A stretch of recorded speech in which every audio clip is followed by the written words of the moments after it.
Good evening, ladies and gentlemen. Welcome to the show this evening. This evening we're talking about SF Urban Suicide Prevention Week. It'll be held in September, the first week of September, matter of fact. It'll start. And we're speaking on suicide prevention. We're speaking on families. We're speaking on a number of things. But we're going to address this issue because this is happening on a regular in the Bay Area. Suicides are happening more often than people think. And we want to address this. We want to find out how can we curb this? How can we stop this? We have a lot of things that's going on in our communities that people are not talking about. We as a people, we don't talk about suicide. That's a taboo in our families. And mental illness is a great concern in our black communities. And to talk about suicide in our families, that's a taboo. And it shouldn't be. You know, we come from a wide background. You know, we was part of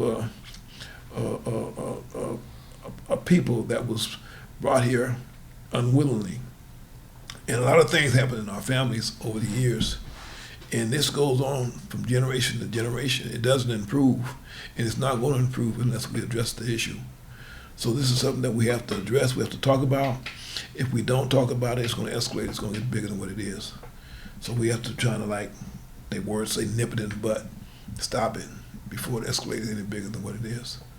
So I'm going to bring on Gloria Harris. She's going to speak on the Suicide Prevention Week, and she's part of the panel on this subject.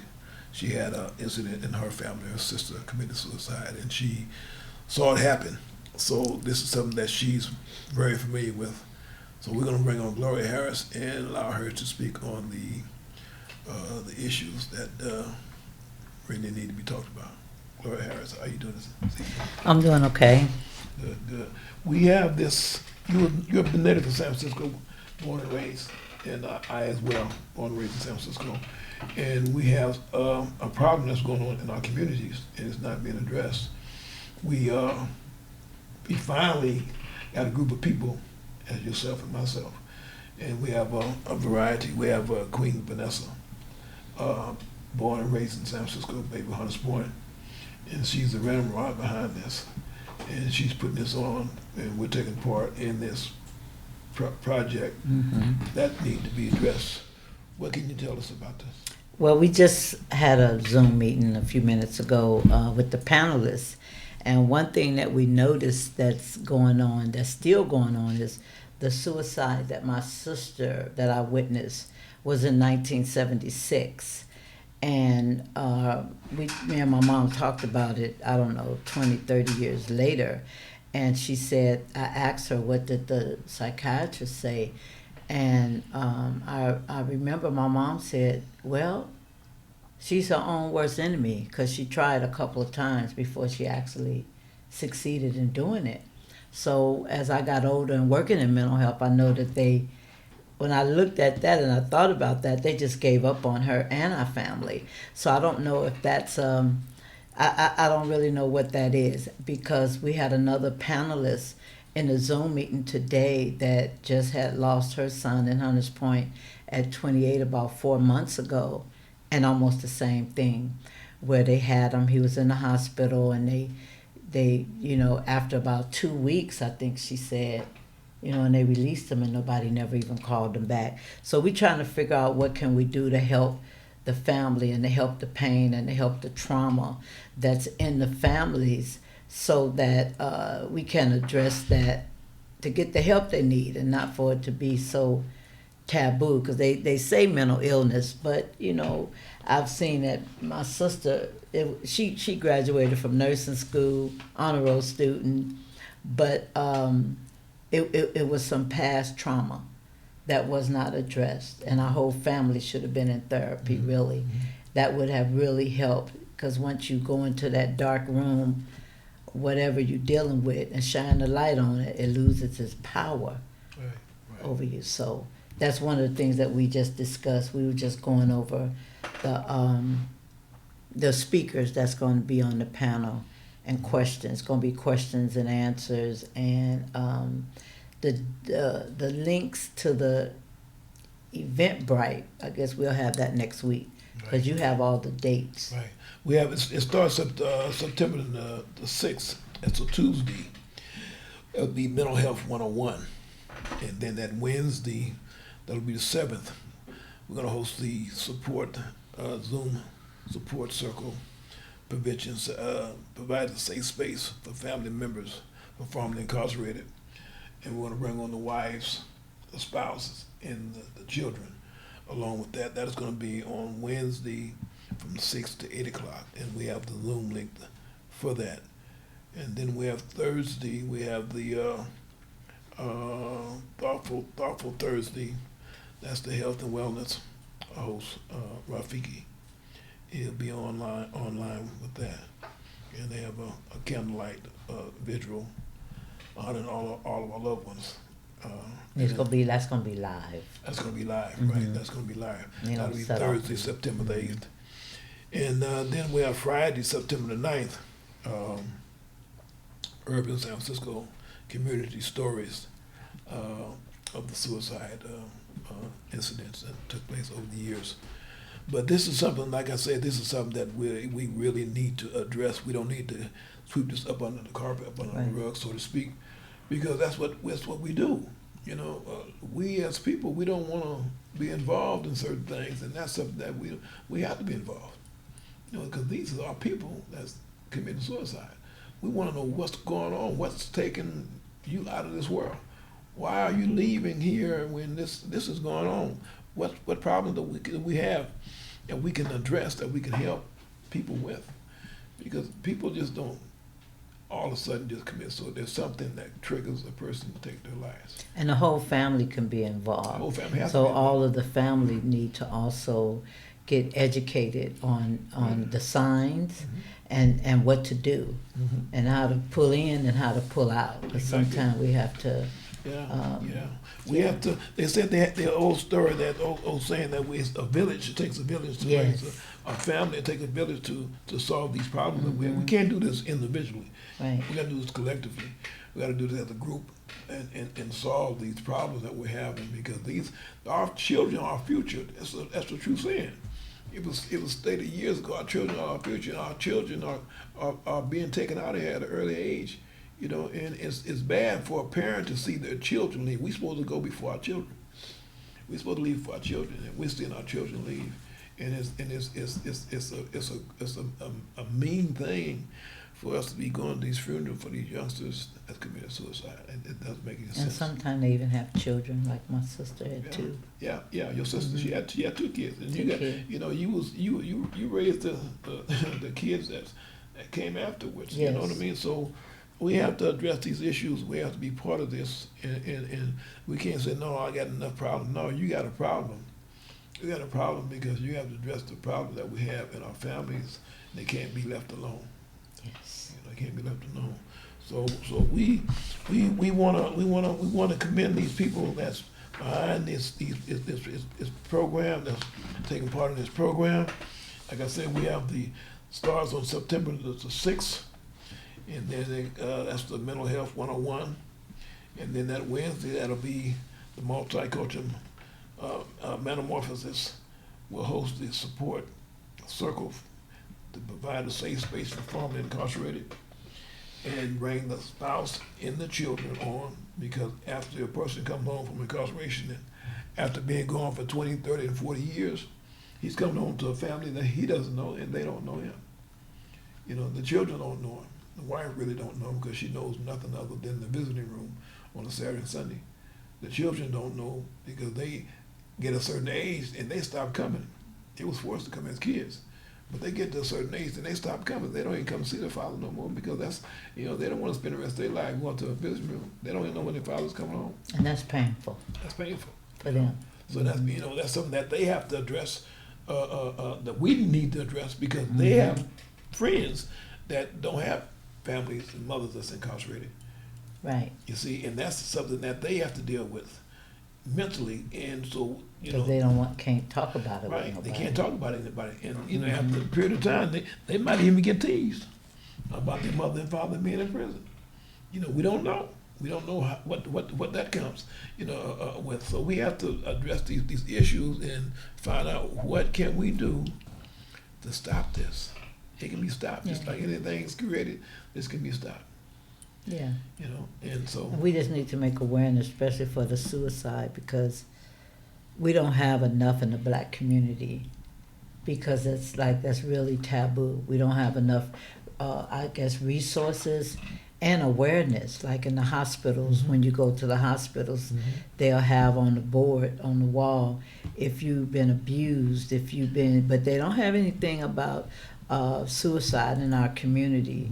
And I think that because of the black community not being addressed, that's something that really need to come up, because NAMI basically is a nationwide organization, but we only have a few blacks, and right now we just starting a black NAMI, even though we had a people of color. It's just still real small, and it's small in help, but big in numbers and killing. Suicide, and then actually suicide have gone up over 200% since the pandemic. I guess all over, but I know it really hit the black community too. But they don't talk about it. Well, they don't. We as people don't talk about it because it's taboo. We don't want to be labeled as having a mental health problem. We all have some type of mental health problem. Every one of us have some type of mental health problem. How we was raised, how we was brought up. Our mothers and fathers came from the South, and they came north for a better life. And they didn't get a manual when they got kids. When they bored kids, they didn't get a manual from the hospital.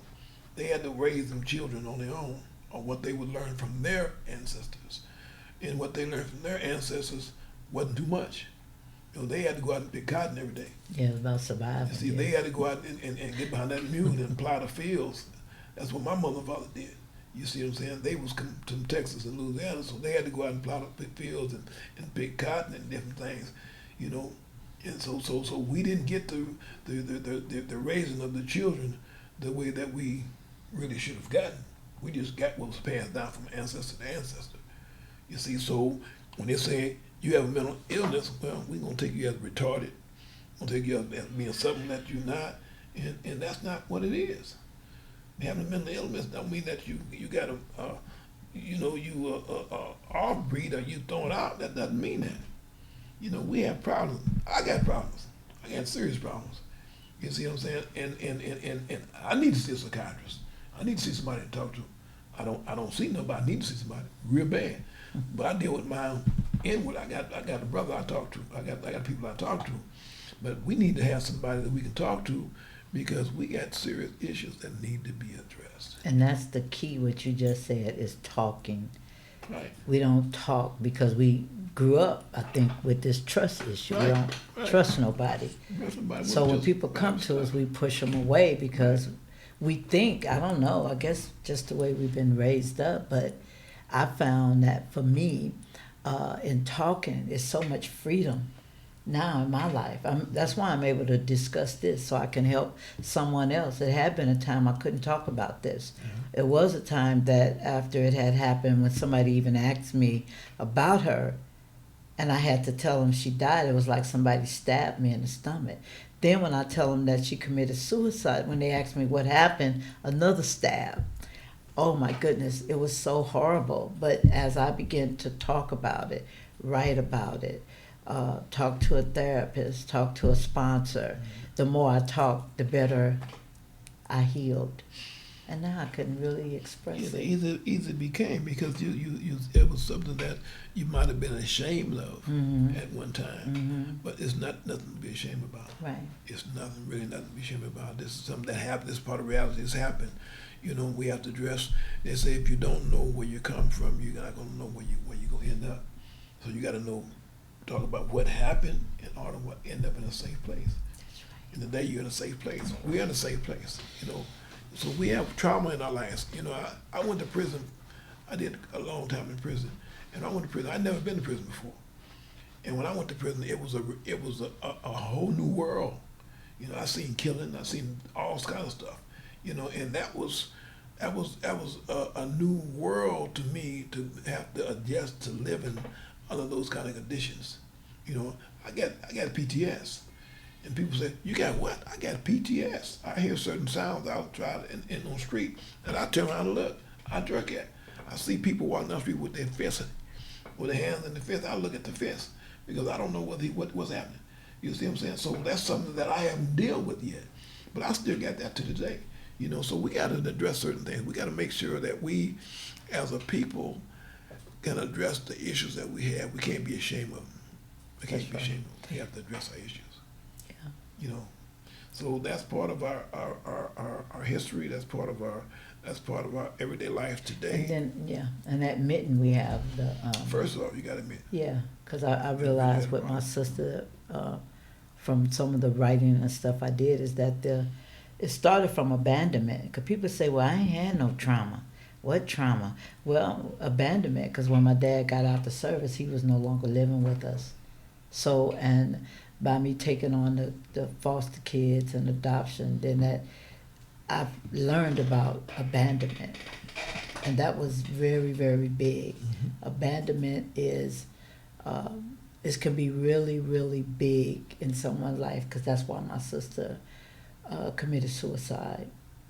I found out just from the writing I did, and then she wasn't, didn't have the help. But abandonment is really big. Mm-hmm.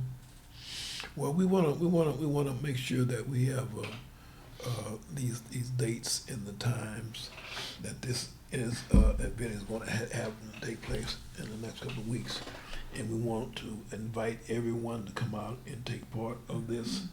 We need the help from the village, not from a few people. We need the help from the entire village to be able to come out and help diffuse this issue that we have in our communities. Like I said, we see a lot of things in our community. Just to drive down 3rd Street, sometimes to look on 3rd and Paloux, to see what's going on in that area. It's a shock. It's still going on from the 60s. Today, we're in 2022. The same thing happened back in the 60s is happening today. And we got to diffuse these problems that we're having, because if we don't, it's going to continue. Right. And it's going to get bigger and bigger and bigger. It's going to escalate. And where it's going to wind up, we don't know. So we got to deal with our issues today, and we invite everybody and anybody to take part in this program, SF, Urban Suicide Prevention Week, starting Tuesday, September the 6th. We invite you all to come out and take part of it. You're more than welcome to take part. Next week, we're going to try to have all the dates, the times, the Zoom links that's needed to take part in the program. We're going to try to have everything for you to be able to be part of this problem next week. So with that, the Multicultural Metamorphosis Zoom virtual reentry support circle for the returned citizens, wives, spouse, and children. That'll be Wednesday, the 7th, from 6 to 8 o'clock. We have the Zoom link on the bottom of the flyer of the virtual support circle, and we're going to try to put that on. I'm going to put that on my Facebook page, so you can go on my Facebook page and see the flyer on my Facebook page, and the time that's going to be at 6 o'clock on that Wednesday. And we invite any and everybody to be part of it. So please come out and take part of it. And tell them we'll have the Zoom link for all those. So we're gonna have the Zoom link. So we'll have the Zoom link for everybody for every event on that day. So thank you We appreciate you guys. Come look at our program you can look at our program Saturday night, 7 o'clock on Channel 29. Thank you. Have a good week.